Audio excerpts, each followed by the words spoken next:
What is an idea? In a very general sense, an idea is a more efficient way of doing things or a creative way of doing things, so on and so forth. And so step one is for you to have an idea. Gotta have an idea, right? Now, it doesn't have to be a great idea. We're going to get to that part, but first you got to have an idea. Now, the thing about ideas is that we're talking about business ideas. And a business idea is an idea where somebody from the world would take something that they value and give it to you in exchange for your idea because they perceive it as a greater value. Follow what I'm saying? And there's only two reasons why people buy anything ever. And the first reason is for pain avoidance, right? And to avoid loss. That's the first reason, pain avoidance or to avoid loss. And the second reason is for pleasure and gratification. These are the only two reasons why people buy anything. Again, it's pain avoidance or pleasure.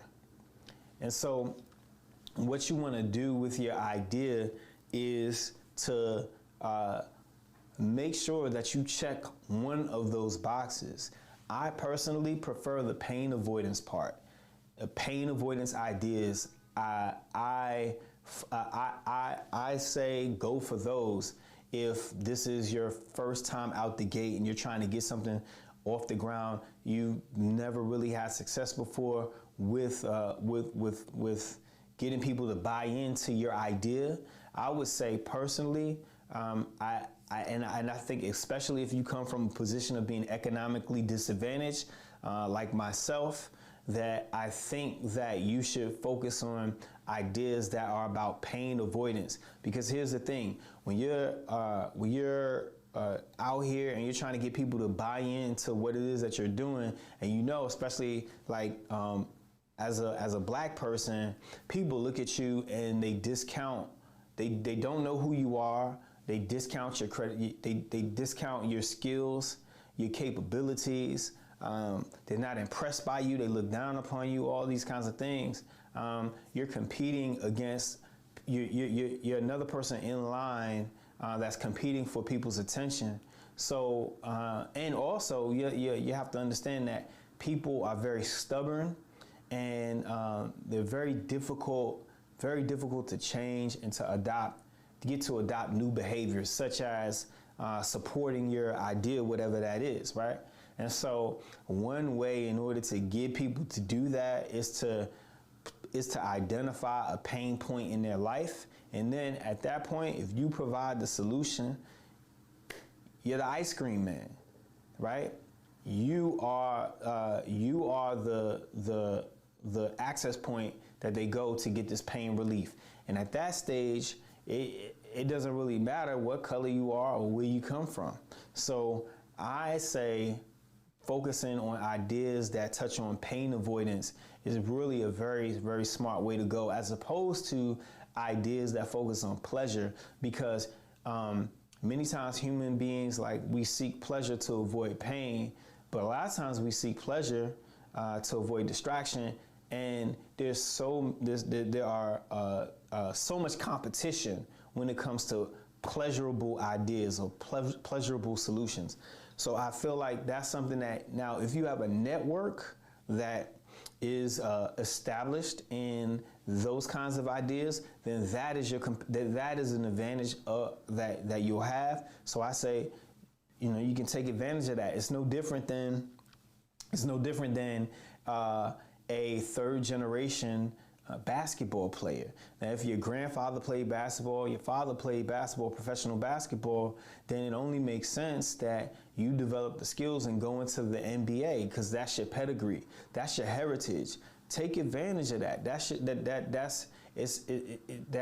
is something that you are born into, and it gives you a competitive advantage in this very, very, very, very savage world. This world is a jungle, and I'm here to help you hunt.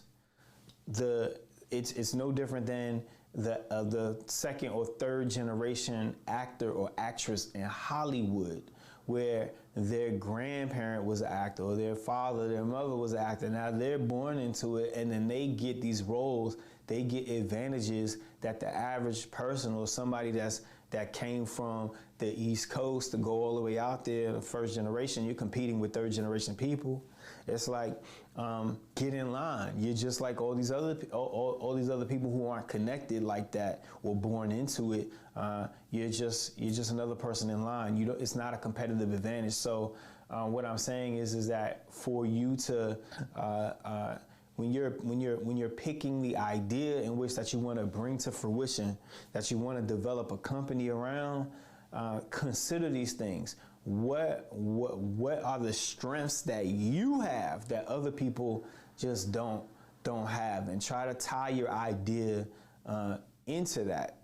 And so the other thing that I would say to help you with developing your idea is to consider the term the zeitgeist, right? And what is the zeitgeist? I'm gonna show you what that is right now.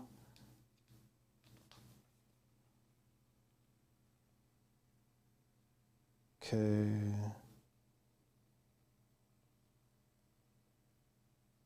And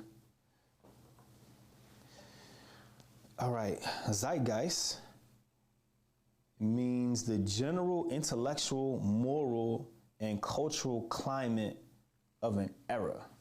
So it's a German word, Prussian word, whatever.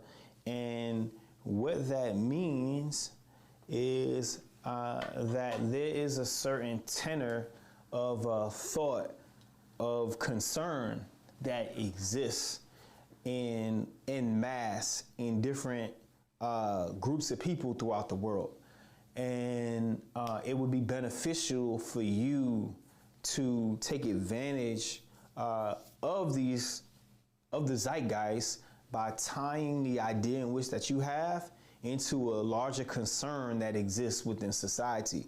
Because again, that makes it a lot easier for you to get buy-in later on in these steps, as opposed to kicking against the pricks and coming up with ideas that nobody cares about. So that's step one, have an idea.